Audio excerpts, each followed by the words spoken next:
কিশোর কিশোরী, তরুণ তরুণী, শিক্ষার্থী, বয়স্ক, বৃদ্ধ, পুরুষ, মহিলা সবাইকে সালাম জানাচ্ছি। আসসালামু আলাইকুম। আপনাদের সবাইকে ছাত্র জনতার বিপ্লবে সিক্ত নতুন বাংলাদেশে স্বাগত জানাচ্ছি।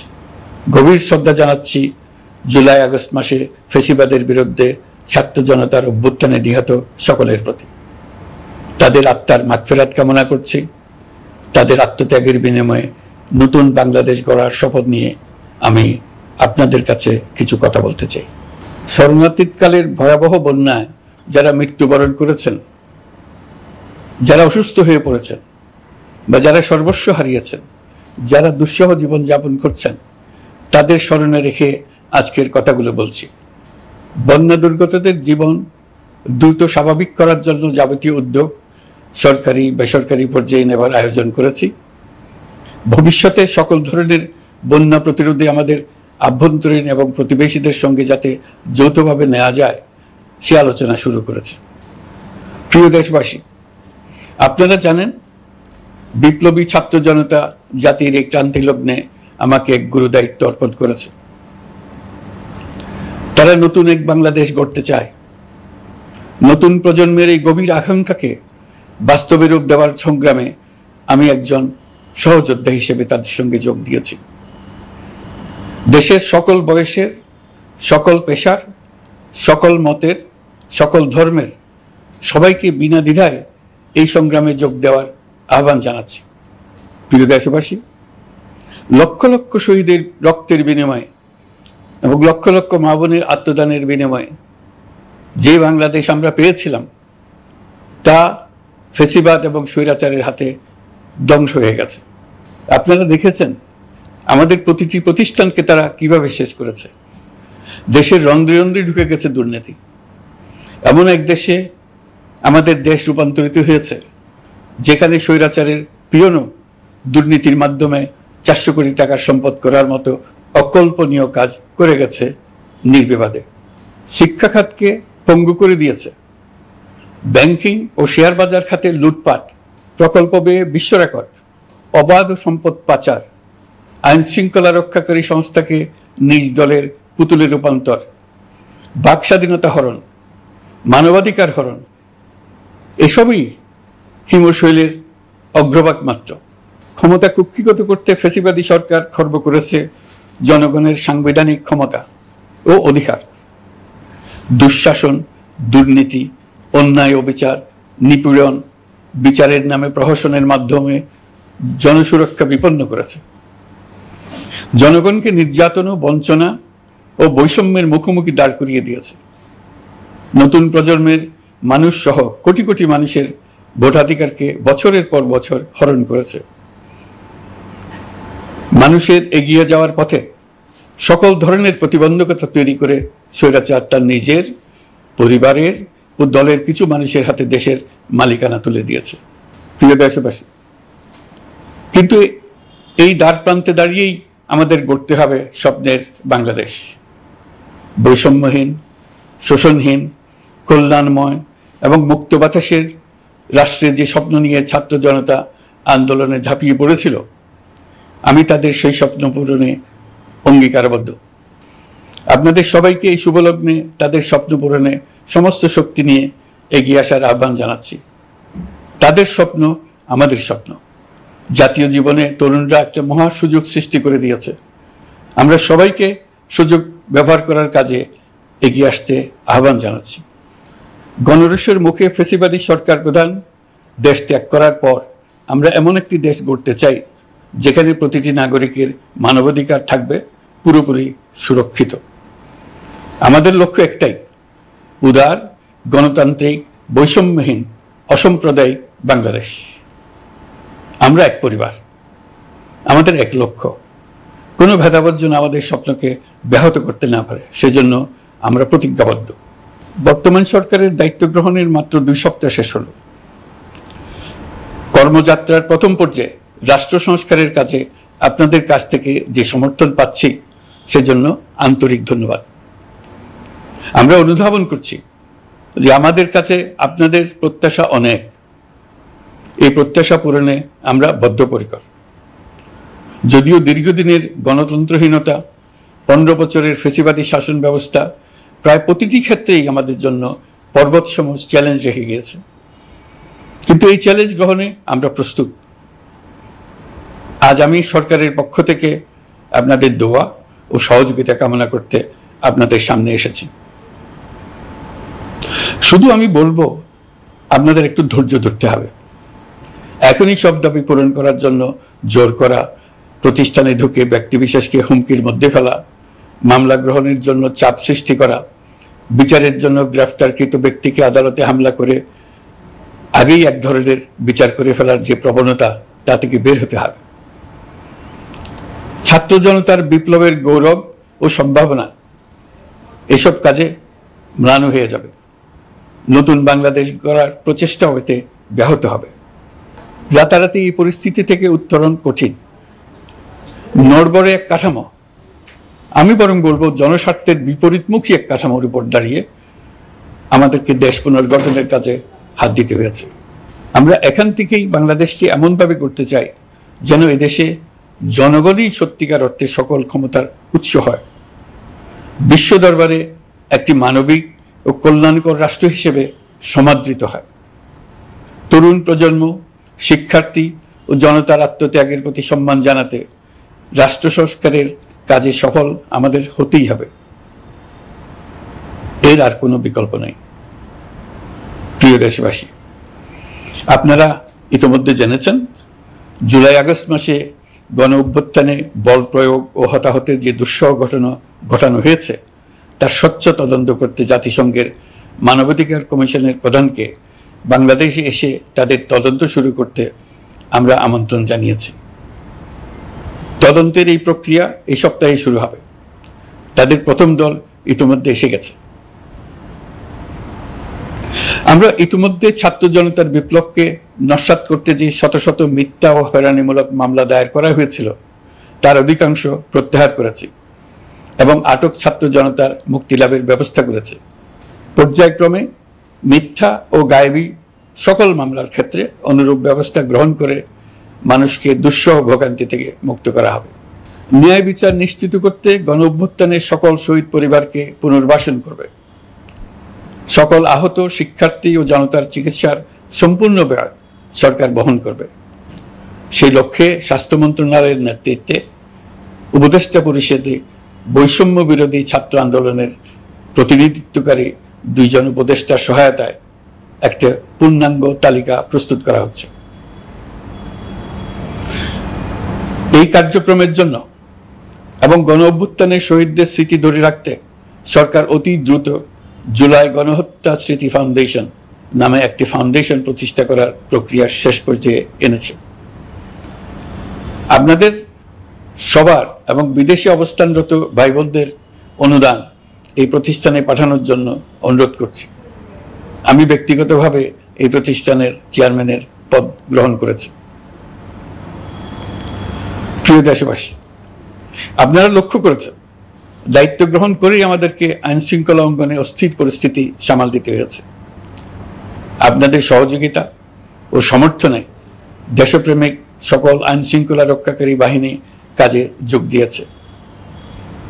ফ্যাসিবাদী সরকার প্রশাসনের চরম দলীয়করণ করার ফলে বিপুল সংখ্যক কর্মকর্তা কর্মচারী দীর্ঘদিন বৈষম্যের শিকার হয়েছেন। আমরা ইতিমধ্যে সংশোধনমূলক ব্যবস্থা গ্রহণ করতে আরম্ভ করেছি, তবে প্রশাসনকে গতিশীল রাখতে এবং একই সাথে সুনির্দিষ্ট পদ্ধতি অনুসরণ করে সঠিক সিদ্ধান্তে উপনীত হতে সময় প্রয়োজন। সেজন্য সকলকে ধৈর্য ধরার অনুরোধ করছি। প্রশাসনের সকল ক্ষেত্রে প্রতিষ্ঠানগুলো যেন জনগণের আস্থা ফিরে পায়, সেটি আমাদের অন্যতম উদ্দেশ্য। লুটপাট ও দুর্নীতির আখড়ায় পরিণত করা ব্যাংকিং খাতে সুশাসন নিশ্চিত করার জন্য আমরা উদ্যোগ নিয়েছি। এই খাতে দক্ষ জনবল নিয়োগ দেওয়া হচ্ছে। ব্যাংকিং খাতে শৃঙ্খলা স্থাপন, ব্যবসা বাণিজ্যে সহায়ক পরিবেশ তৈরি এবং জনগণের জীবনযাপন সহজ করতে নিত্য প্রয়োজনীয় দ্রব্যমূল্য ও মূল্যস্ফীতি নিয়ন্ত্রণে আনার আমরা উদ্যোগ সচল করেছি। ব্যাংকিং খাতে দীর্ঘমেয়াদী সংস্কারের জন্য ব্যাংক কমিশন গঠন করা হবে। আর্থিক খাতে সার্বিক পরিস্থিতি ও সংস্কার বিষয়ে একটি রূপকল্প তৈরি করা হবে, যা দ্রুত জনসমক্ষে প্রকাশ করা হবে। শেয়ার বাজার, পরিবহন খাত সহ যেসব ক্ষেত্রে চরম বিশৃঙ্খলা বিরাজ করছে তা নিরসনের দ্রুত পদক্ষেপ নেওয়া হচ্ছে। বিচার বিভাগকে দুর্নীতি ও দলীয় প্রভাব মুক্ত করতে কার্যক্রম শুরু হয়েছে। একটি সুনির্দিষ্ট প্রক্রিয়ার মধ্য দিয়ে বিচার বিভাগের স্বাধীনতা ও জবাবদিহিতা নিশ্চিত করার উদ্যোগ নেওয়া হয়েছে। ফ্যাসিবাদী সরকারের বিচার বহির্ভূত হত্যাকাণ্ড, গুম, খুন, অপহরণ এবং আয়নাঘরের মতো চরম ঘৃণ্য সকল অপকর্মের ন্যায় বিচার নিশ্চিত করা হবে। এসব অপকর্মের সঙ্গে জড়িত সকলের বিচার নিশ্চিত করা হবে। তালিকা প্রস্তুত করে মিথ্যা মামলা প্রত্যাহার করা হবে।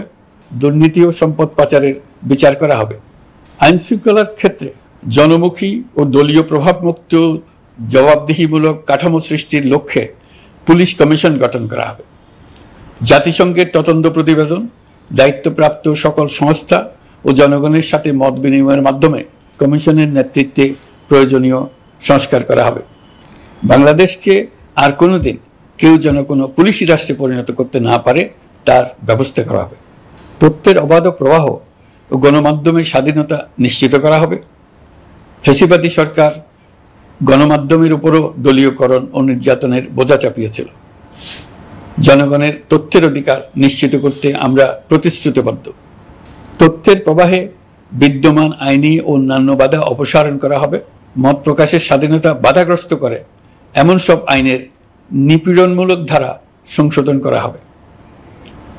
ইতিমধ্যে এ ধরনের আইনগুলো নিশ্চিহ্নিত করে এই প্রক্রিয়া শুরু করা হয়েছে। বিদেশি সংবাদকর্মীদের এদেশে আসার পর যে অলিখিত নিষেধাজ্ঞা ছিল, ইতিমধ্যে আমরা তা তুলে নিয়েছি। বিদেশি সাংবাদিকদের দ্রুত ভিসা দিতে সংশ্লিষ্ট কর্মকর্তাদের নির্দেশ দেওয়া হয়েছে।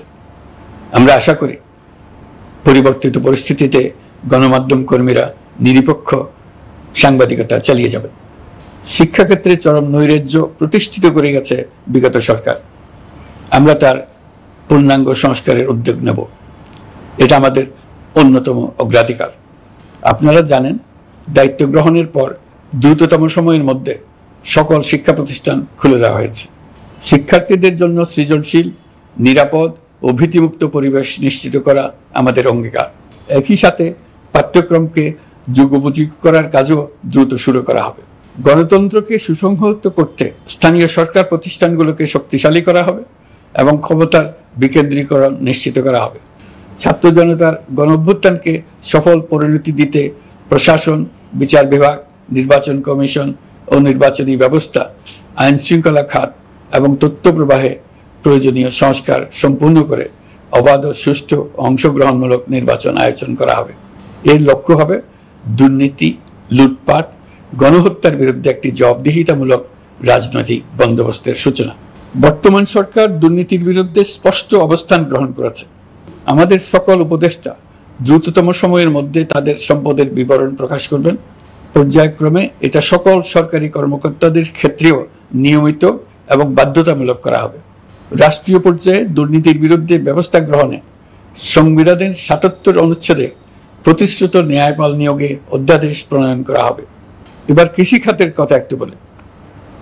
কৃষি নির্ভর বাংলাদেশে কৃষকের স্বার্থ যেন সুরক্ষিত থাকে, কৃষক যেন তার উৎপাদিত পণ্যের ন্যায্য মূল্য পায়, তা নিশ্চিত করা হবে।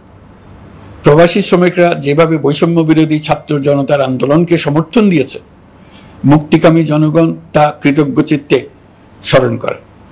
তাদের প্রতি সকল পর্যায়ে সম্মানজনক আচরণ নিশ্চিত করা হবে। বাংলাদেশের স্বাস্থ্য খাত অন্যতম দুর্নীতিগ্রস্ত খাত। জনগণের জন্য পর্যাপ্ত স্বাস্থ্যসেবা নিশ্চিত করার লক্ষ্যে স্বাস্থ্য খাতে প্রয়োজনীয় সংস্কার করা হবে।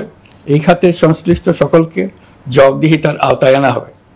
হাসপাতালগুলোকে আধুনিকায়নের উদ্যোগ নেওয়া হবে এবং সেখানে সরকারি ডাক্তার সহ বিশেষজ্ঞদের নিয়মিত উপস্থিতি নিশ্চিত করা হবে। স্বাস্থ্যসেবা যাতে নির্দিষ্ট কিছু অঞ্চলে কেন্দ্রীভূত না থাকে, দেশের সব অঞ্চলের মানুষ সমান স্বাস্থ্যসেবা পায়, সে লক্ষ্যে প্রয়োজনীয় উদ্যোগ নিতে আমরা বদ্ধপরিকর। বর্তমান প্রজন্ম অনেক বেশি সচেতন। বিশ্বের বিভিন্ন প্রান্তে ঘটে যাওয়া পরিবর্তন বিষয়ে তারা ওয়াকিবহাল শুধু নয়, তারা নেতৃত্ব দিচ্ছে। তারা যে উন্নয়নের স্বপ্ন দেখে তা টেকসই এবং পরিবেশ বান্ধব। প্রকৃতি ধ্বংসকারী উন্নয়ন নয়। শুধু জিডিপি একটি দেশের উন্নয়নের মাপকাঠি হতে পারে না। নদী, নালা, খাল, বিল, পাহাড়, বন, মাটি আর বাতাস ধ্বংস আর দূষিত করে যে উন্নয়ন হয় তা দীর্ঘমেয়াদী টেকসই নয়। জীবাশ্ম জ্বালানির বিরুদ্ধে পরিবেশবাদীদের সাথে আমাদের সরকারের অবস্থান সামঞ্জস্যপূর্ণ। জলবায়ু পরিবর্তন রোধ করতে এবং আগামী প্রজন্মের জন্য সুস্থ একটা পৃথিবী রেখে যেতে কার্বন নিঃসরণ শূন্যের কোঠায় নামিয়ে আনার বিকল্প নেই। আমাদের সরকার পরিবেশ ও জলবায়ু রক্ষায় সর্বোচ্চ গুরুত্ব দেবে। এই কার্যক্রমে তরুণ সম্প্রদায়কে সম্পৃক্ত করা হবে। ইতোমধ্যে বিভিন্ন রাষ্ট্র ও জাতিসংঘ বর্তমান সরকারের কর্মসূচির প্রতি সমর্থন ব্যক্ত করেছে। আমরা সকল রাষ্ট্রের সাথে বন্ধুত্বপূর্ণ সম্পর্ক বজায় রাখব। আমাদের পররাষ্ট্রনীতির ভিত্তি হবে পারস্পরিক আস্থা, বিশ্বাস ও সহযোগিতা। আমরা মানবাধিকার আইন সহ সকল আন্তর্জাতিক আইনের প্রতি শ্রদ্ধাশীল। আমাদের পক্ষ থেকে গুম বিষয়ক আন্তর্জাতিক চুক্তির পক্ষরাষ্ট্র হওয়া সহ বিভিন্ন পদক্ষেপ নেওয়া হয়েছে। ইতিমধ্যে পক্ষভুক্ত এমন সকল আঞ্চলিক ও দ্বিপাক্ষিক চুক্তি ও সমঝোতা বাস্তবায়ন করে যাব। আমাদের সরকার রোহিঙ্গা সমস্যার বাস্তবসম্মত সমাধানের লক্ষ্যে আন্তর্জাতিক সম্প্রদায়ের সাথে কাজ করে যাবে। আমরা জাতীয় ঐক্যে বিশ্বাসী। প্রয়োজনীয় সংস্কারের লক্ষ্যে রাজনৈতিক ঐক্যের মধ্য দিয়ে নিশ্চিত করা হবে নারী, শিশু, প্রতিবন্ধী, ধর্মীয় সংখ্যালঘু, আদিবাসী সকলেই এদেশের নাগরিক এবং সমান আইনের সুরক্ষার অধিকারী। তাদের সকলের মানবিক অধিকার সহ অন্যান্য সকল অধিকার নিশ্চিত করার উদ্যোগ নেওয়া হবে। এই জন্য আমি উপদেষ্টা পদমর্যাদা সম্পন্ন একজন বিশেষ সহকারী নিয়োগ দিয়েছি, যার দায়িত্ব হবে জাতীয় সংহতি উন্নয়ন।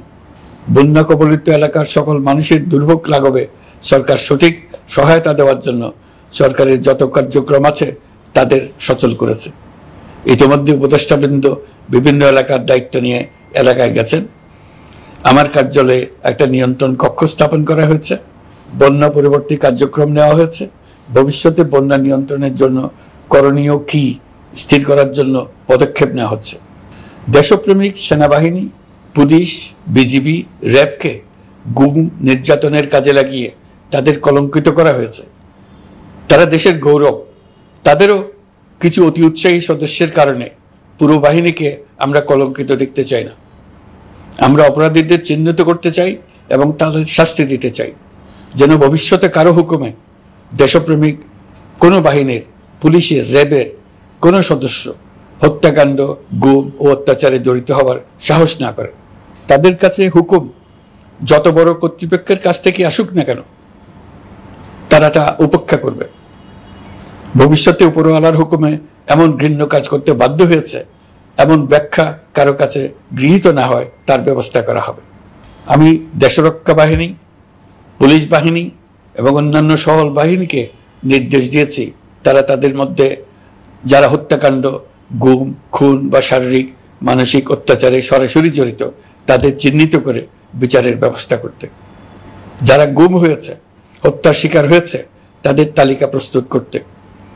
তাদের পরিবার সমূহকে সান্ত্বনা দেওয়ার ভাষা আমার নাই। তাদের জীবনে শান্তি ফিরিয়ে আনতে আমরা প্রচেষ্টা অব্যাহত রাখব। আমি সকল দেশরক্ষা বাহিনী ও আইনশৃঙ্খলা বাহিনীকে তাদের উপর জনগণের সম্পূর্ণ আস্থা ফিরিয়ে আনতে সকল পদক্ষেপ গ্রহণ করতে নির্দেশ দিয়েছি। গত 15 বছরের দুর্নীতি, অর্থ পাচার ও জনস্বার্থ বিরোধী চুক্তি স্বাক্ষর, প্রকল্পের নামে লুটপাট ইত্যাদি তথ্য নিয়ে একটি শ্বেতপত্র প্রণয়নের জন্য আমি ইতিমধ্যে একটি কমিটি গঠন করেছি। আমি বিভিন্ন দেশের রাষ্ট্রদূত এবং দাতা সংস্থার প্রতিনিধিদের সঙ্গে বৈঠক করেছি এবং করে যাচ্ছি। ছাত্র জনতার গণঅভ্যুত্থানের পর দেশ গঠনের জন্য সকল প্রকার আর্থিক অন্যান্য সহযোগিতার জন্য তাদেরকে অনুরোধ জানাচ্ছি। তারা এই ব্যাপারে আগ্রহ দেখাচ্ছে। তাদের কাছে আমাদের প্রস্তাব শুভ প্রণয়ন করে দ্রুত পাঠানোর ব্যবস্থা নিয়েছে। তাদেরকে অনুরোধ জানিয়েছি তারা যেন পরিস্থিতির কারণে অতি দ্রুত অর্থ ছাড় করার ব্যবস্থা নেন। তাদেরকেও বলেছি যে অবস্থার মধ্য দিয়ে আমরা যাচ্ছি তা যেমন একটি দুর্যোগপূর্ণ সময়, তেমনি এটা জাতির জীবনে মস্ত বড় সুযোগ। এই সুযোগকে যেন আমরা পূর্ণভাবে কাজে লাগাতে পারি, সেই জন্য তাদের সহযোগিতা চেয়েছে। এই গণ অভ্যুত্থানে বিদেশে অবস্থানকারী বাংলাদেশিরা অত্যন্ত গুরুত্বপূর্ণ ভূমিকা পালন করেছেন। জাতি তাদের অবদান বিশেষভাবে স্মরণ করবে।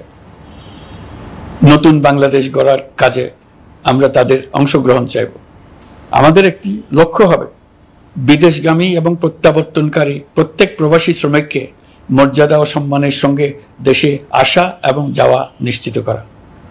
সে ব্যাপারে শিগগিরই পদক্ষেপ নেওয়া হবে। বিদেশে অবস্থানরত সকলের কাছে আমার আবেদন, তারা যেন তাদের উপার্জিত অর্থ অফিসিয়াল চ্যানেলে দেশে পাঠান। দেশের অর্থনৈতিক সংকট উত্তরণে এই অর্থ বিশেষভাবে প্রয়োজন। কি কি ব্যবস্থা নিলে তাদের জন্য অফিসিয়াল চ্যানেলে অর্থ পাঠানো সহজ হবে সেটা সম্বন্ধে আমরা তাদের পরামর্শ নেব। সারা দেশ ঘুষের মহাসমুদ্রে নিমজ্জিত। কিভাবে ঘুষ থেকে আমরা মুক্ত হতে পারি তার জন্য আমাদের পরামর্শ দেন।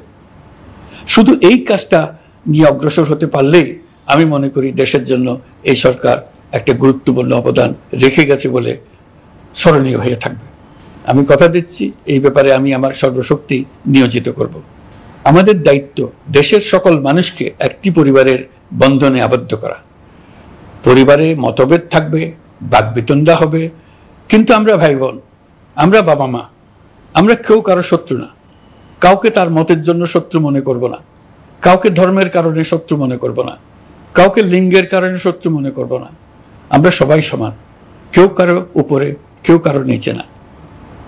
এই ধারণা আমরা জাতীয় জীবনের সর্বক্ষেত্রে প্রতিষ্ঠিত করতে চাই। একটা বিশেষ ব্যাপারে আমরা আপনাদের সহযোগিতা চাচ্ছি।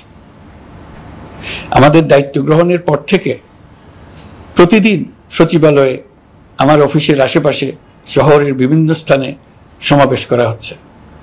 গত 16 বছরের অনেক দুঃখ কষ্ট আপনাদের জমা আছে, সেটা আমরা বুঝি। আমাদের যদি কাজ করতে না দেন তাহলে এই দুঃখ ঘোচানোর সকল পথ বন্ধ হয়ে যাবে। আপনাদের কাছে একান্ত অনুরোধ, আমাদের কাজ করতে দেন। আপনাদের যা চাওয়া তা লিখিতভাবে আমাদেরকে দিয়ে যান। আমরা আপনাদের বিপক্ষ দল নয়। আইনসঙ্গতভাবে যা কিছু করার আছে আমরা অবশ্যই তা করব, কিন্তু আমাদেরকে ঘেরাও করে এই গুরুত্বপূর্ণ দিনগুলোতে আমাদের কাজে বাধা দেবেন না। সবাই মিলে তাদের বোঝান তারা যেন এই সময়ে তাদের অভিযোগের প্রতি দৃষ্টি আকর্ষণের জন্য আমাদের দৈনন্দিন গুরুত্বপূর্ণ কাজে বাধা না দেন। একটা বিষয়ে সবাই জানতে আগ্রহী, কখন আমাদের সরকার বিদায় নেবে।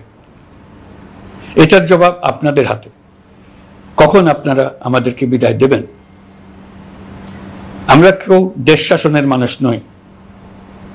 আমাদের নিজ নিজ পেশায় আমরা আনন্দ পাই। দেশের সংকটকালে ছাত্রদের আহ্বানে আমরা এই দায়িত্ব গ্রহণ করেছি। আমরা সমস্ত শক্তি দিয়ে এই দায়িত্ব পালন করব। আমাদের উপদেষ্টা মণ্ডলীও এই লক্ষ্যে উদ্বুদ্ধ হয়ে সবাই মিলে একটা টিম হিসেবে কাজ করে যাচ্ছি। কখন নির্বাচন হবে সেটা সম্পূর্ণ রাজনৈতিক সিদ্ধান্ত, আমাদের সিদ্ধান্ত নয়। দেশবাসীকে ঠিক করতে হবে আপনারা কখন আমাদেরকে ছেড়ে দেবেন। আমরা ছাত্রদের আহ্বানে এসেছি, তারা আমাদের প্রাথমিক নিয়োগকর্তা। দেশের আপামর জনসাধারণ আমাদের নিয়োগ সমর্থন করেছে। আমরা ক্রমাগতভাবে সবাইকে বিষয়টি স্মরণ করিয়ে যাব, যাতে হঠাৎ করে এই প্রশ্ন উত্থাপিত না হয় আমরা কখন যাব। তারা যখনই বলবে আমরা চলে যাব। আমরা সংস্কারের অংশ হিসেবে নির্বাচন কমিশনকেও সংস্কার করব। কমিশনকে যে কোনো সময় আদর্শ নির্বাচনের জন্য প্রস্তুত রাখব। আমরা বিভিন্ন সংস্কারের কাজ শুরু করেছি। দেশবাসীকে অনুরোধ করব একটা আলোচনা শুরু করতে। আমরা সর্বনিম্ন কি কি কাজ সম্পূর্ণ করে যাব, কি কি কাজ মোটামুটি করে গেলে হবে। এই আলোচনার মাধ্যমে আমরা একটা দিক নির্দেশনা পেতে পারি। তবে চূড়ান্ত সিদ্ধান্ত রাজনৈতিক সিদ্ধান্ত, সেটা রাজনৈতিক আলোচনা থেকেই আসবে। এই দিক নির্দেশনা না পেলে আমরা দাতা সরকার এবং আন্তর্জাতিক অর্থনৈতিক প্রতিষ্ঠানসমূহের সঙ্গে আলোচনায় দৃঢ়তার সঙ্গে অগ্রসর হতে পারছি না। আমি নিশ্চয়তা দিচ্ছি, আমরা আমাদের পক্ষ থেকে মেয়াদ বৃদ্ধির কোনো প্রশ্ন তুলব না। আমরা আপনাদের সকলের দোয়া চাই।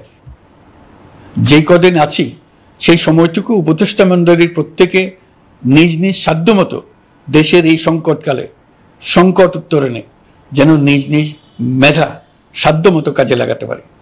নতুন বাংলাদেশ গড়ার যে সুযোগ ছাত্র জনতার রক্তের বিনিময়ে আমরা অর্জন করলাম, আমরা আমাদের মতানৈক্যের কারণে সেটা যেন হাতছাড়া করে না ফেলে, এটা আমরা নিশ্চিত করতে চাই। এই সুযোগ এবার হারিয়ে ফেললে আমরা জাতি হিসেবে পরাজিত হয়ে যাব। শহীদ, আহত এবং জীবিত ছাত্র জনতার কাছে আমরা প্রতিজ্ঞাবদ্ধ থাকতে চাই, আমরা এই অর্জনকে কিছুতেই হারিয়ে যেতে দেব না।